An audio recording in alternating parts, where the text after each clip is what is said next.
Welcome to Lessons for Living Television. My name is Bill Santos. Thank you so much for joining us. American author and philosopher David Foster Wallace delivered what is widely held to be the gold standard for commencement speeches when he addressed the 2005 graduating class of Kenyon College, when he said, "There is no such thing as not worshiping. Everybody worships. The only choice we get is what to worship. And a compelling reason for maybe choosing some sort of God or spiritual type thing to worship is that pretty much anything else you worship will eat you alive. If you worship money and things, if they are where you tap real meaning in life, then you will never have enough. Never feel you have enough. It's the truth. Worship your own body and beauty and sexual allure, and you will always feel ugly. And when time and age start showing, you will die a million deaths before they finally plant you.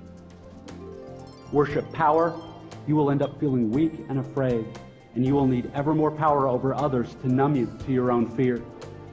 Worship your intellect, being seen as smart, you will end up feeling stupid, a fraud, always on the verge of being found out. Look, the insidious thing about these forms of worship is not that they're evil or sinful. It is that they are unconscious. They are default settings. Now, Wallace was not a religious person by any stretch of the imagination, but he understood that everyone worships. Everyone trusts in something for their salvation. Everyone bases their life on something that requires faith. A couple of years after giving that commencement speech, Wallace killed himself. Because even though you may never call it worship, you can be certain everybody worships. Well, in our study today, we're going to what may be one of the best known passages in the New Testament. Jesus is having a personal encounter with a man named Nicodemus. Nicodemus was one of the most popular and influential men in all of Israel during this time period. Nicodemus is a wealthy, powerful religious man, yet he is a man with an itch that neither he nor his money nor his power can scratch. What Nicodemus learned that night when he comes to Jesus would prove to be the greatest lessons of his life. I want to eavesdrop on this conversation between the Lord Jesus and Nicodemus today. I want us to hear for ourselves the great truths that Jesus shared with this man. You see, Nicodemus came to Jesus for some answers about religion, but he received answers about redemption. He comes to Jesus with questions about Jesus, and he went away with more knowledge about Jesus and about himself than he could ever have imagined. He came to Jesus that night to ask him questions about life. He left with information about the new birth. Let's listen as the teacher gets taught. John chapter 3, beginning at verse 1. Now there was a man of the Pharisees named Nicodemus, a ruler of the Jews.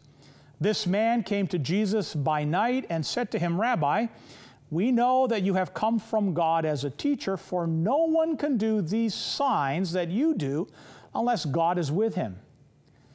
Jesus answered and said to him, "Truly, truly, I say to you, unless one is born again, he cannot see the kingdom of God." Nicodemus said to him, "How can a man be born when he is old? He cannot enter a second time into his mother's womb and be born, can he?" Jesus answered, "Truly, truly, I say to you, unless one is born of water and the Spirit, he cannot enter into the kingdom of God. That which is born of the flesh is flesh, That which is born of the Spirit is spirit. Do not be amazed that I said to you, you must be born again. The wind blows where it wishes, and you hear the sound of it, but you do not know where it comes from and where it is going. So is everyone who is born of the Spirit. Nicodemus said to him, how can these things be? Jesus answered and said to him, are you the teacher of Israel, and you do not understand these things? Truly, truly, I say to you, we speak of what we know and testify of what we have seen, and you do not accept our testimony. If I told you earthly things, and you do not believe, how will you believe it if I tell you heavenly things? No one has ascended into heaven but he who descended from heaven, the Son of Man. And as Moses lifted up the serpent in the wilderness, even so must the Son of Man be lifted up, so that whoever believes will in him have eternal life. Now, before I came out here to tape this program, I timed myself reading these verses. It took me about, well, at least back there, it took me 2 minutes and 45 seconds.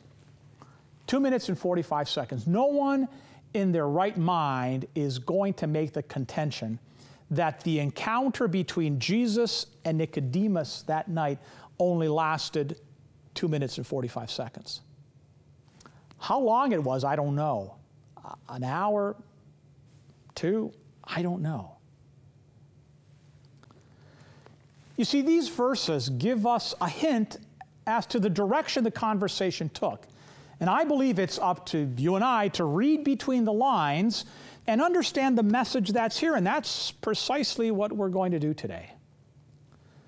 You know, I've often wondered, why is this story included in the Bible? Now, there's probably several answers. And I think, in a very general way, Nicodemus is a personification, a sample, if you will, of all mankind. Every human being, without exception, senses that something is missing inside themselves. It's like we have this God-shaped blank in our heart that only God can fill.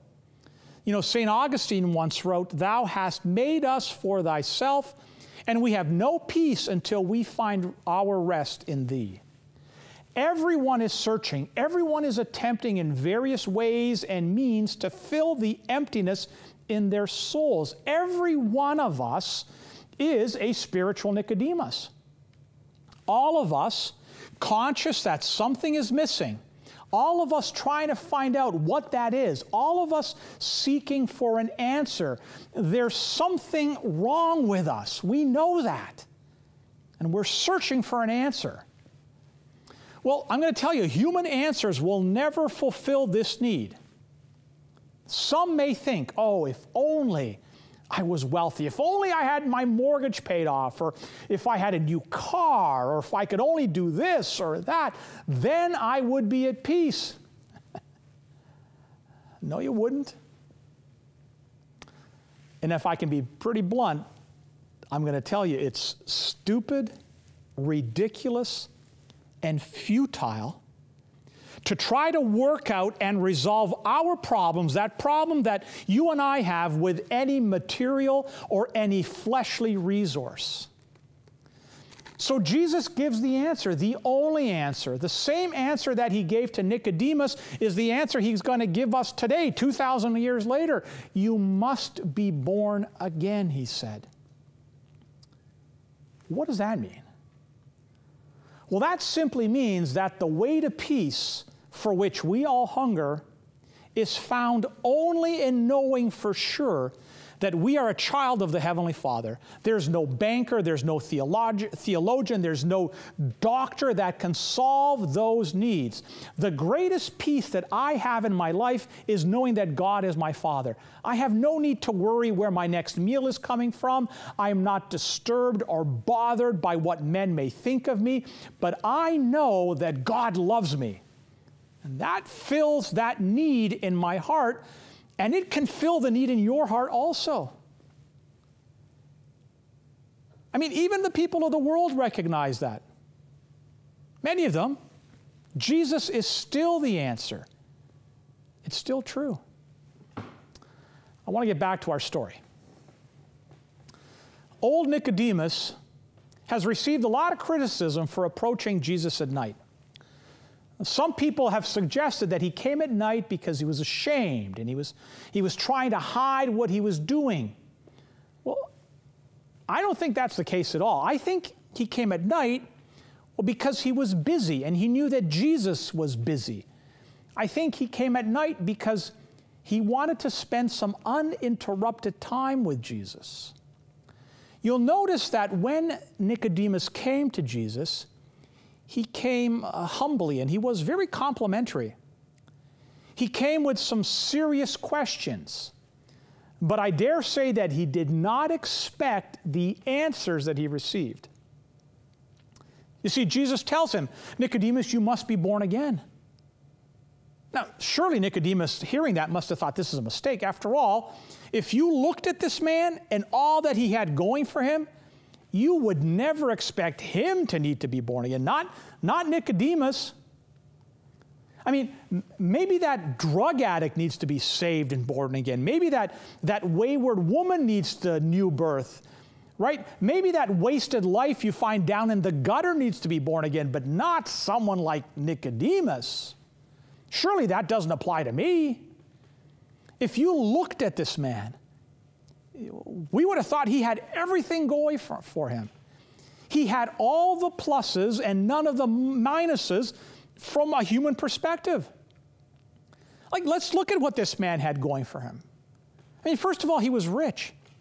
He was a rich man. Tradition tells us that Nicodemus was one of the 3 richest men in Jerusalem. He had more money than he knew what to do with.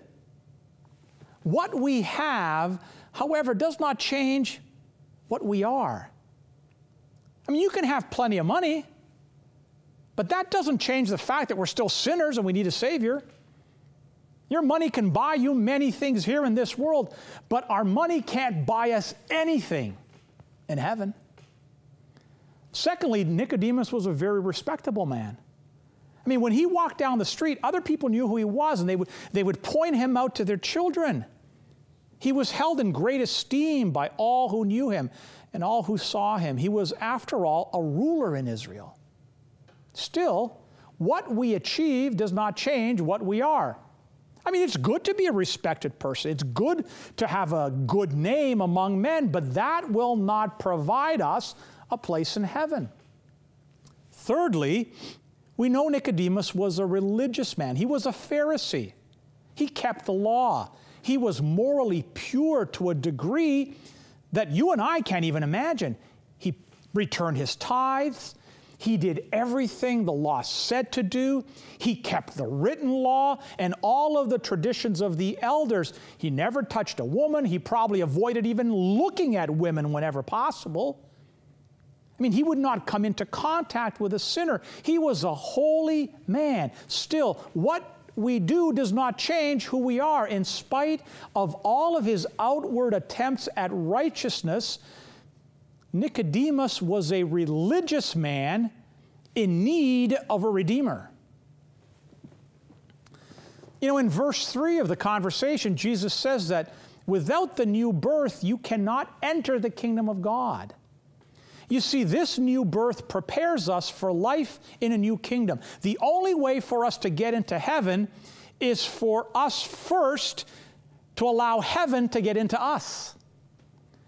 And when Jesus told Nicodemus that he had to be born again, it just messed with his mind.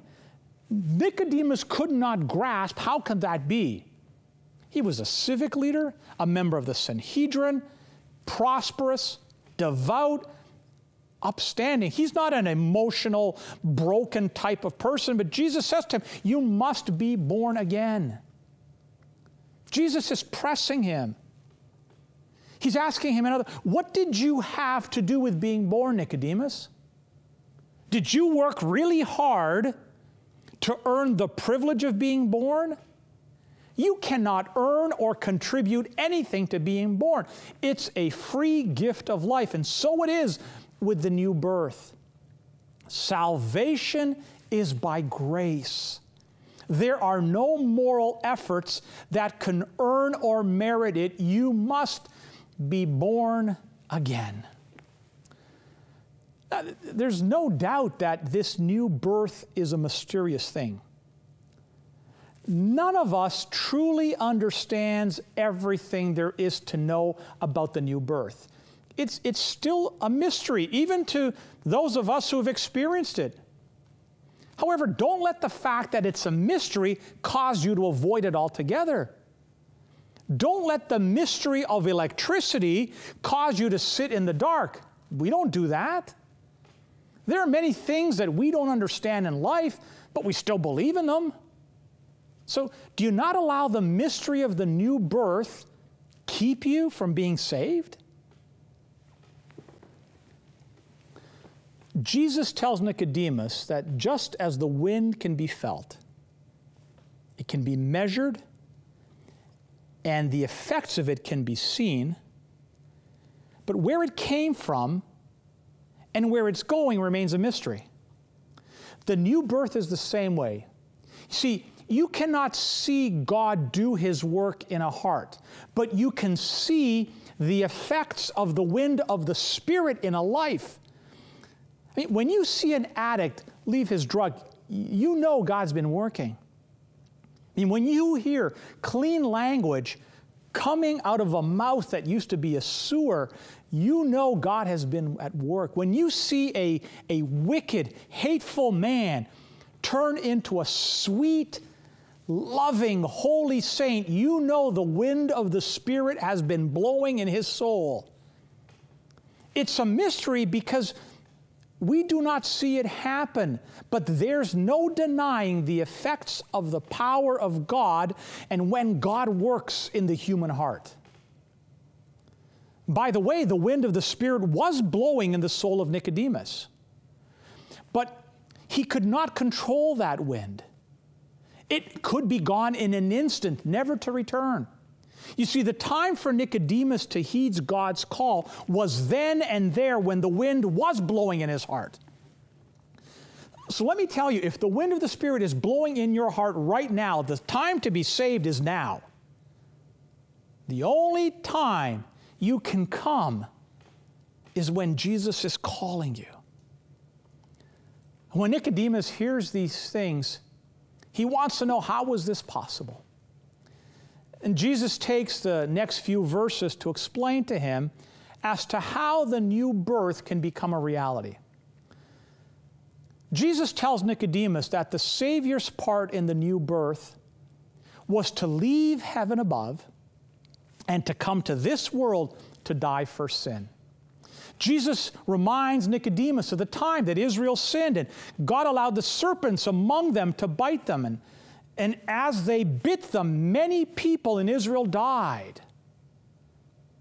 When that tragic event took place, God instructed Moses to make a bronze or brass serpent, snake, and to put her on a pole. And Jesus is saying to Nicodemus that he was like that snake. He came to this world to be put upon a cross. He came to die a sacrifice for sin. He came to die that we, through his death, might live. You see, there is nothing more owing on your account. There is nothing owing on my account if you and I receive him by faith. He did his part when he died and when he rose again from the dead. That is the role of the Savior. So what must the sinner do to be saved? The answer is in the Bible. One word. Believe. Just like those people there in ancient Israel who had been bitten by those serpents, all they had to do was look and live. Just look at the serpent and you'll live. If you need to be saved, there is nothing left for you to do but to believe in Jesus and receive his finished work at Calvary as the payment for your sins. Romans chapter 10 and verse 9 says, that if you confess with your mouth Jesus is Lord and believe in your heart that God raised him from the dead, you will be saved. Did Nicodemus ever accept Jesus? I think he did. You know why? Because Nicodemus stood up for Jesus before the Sanhedrin. It tells us that in John chapter 7. It says that Nicodemus helped Joseph of Arimathea bury the body of Jesus after the crucifixion. It says that in John chapter 19. Nicodemus put his wallet and his well-being on the line for the sake of Jesus. As we come to the end of our program today, I want to draw your attention to a couple of verses here in John chapter 2, verses 24 and 25. It says, "But Jesus, on his part, was not entrusting himself to them, for he knew all men, and because he did not need anyone to testify concerning man, for he himself knew what was in man." Isn't that wonderful? Before Nicodemus ever came to Jesus, Jesus knew what was in the heart of Nicodemus. Jesus knew what he needed when he came that night. And so Jesus cuts through all of the religious nonsense, all of the foolishness, and Jesus told Nicodemus exactly what he needed to hear. He told him how to be saved. Did you notice that verse we just read? Verse 24 says, he knew all men, and then verse 25 says, he knew what was in man. Jesus knows men. He knew Nicodemus. He knows you and he knows me.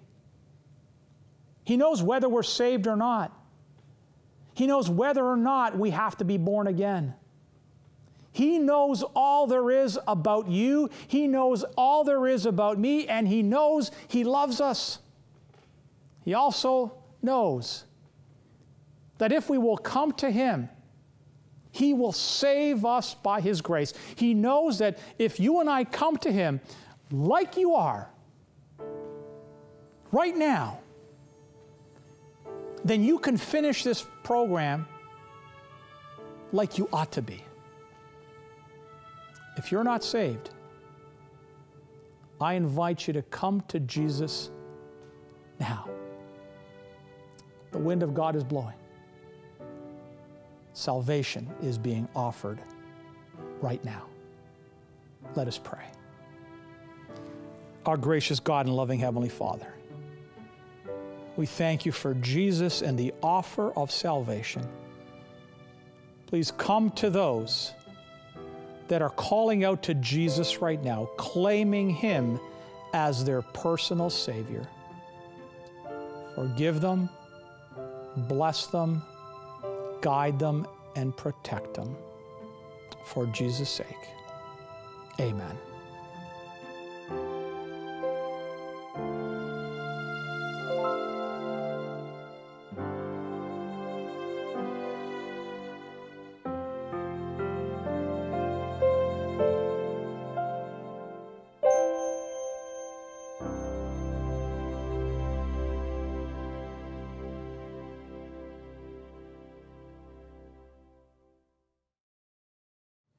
I want to thank you for being with us here. You know, these 30 minutes go by so quickly.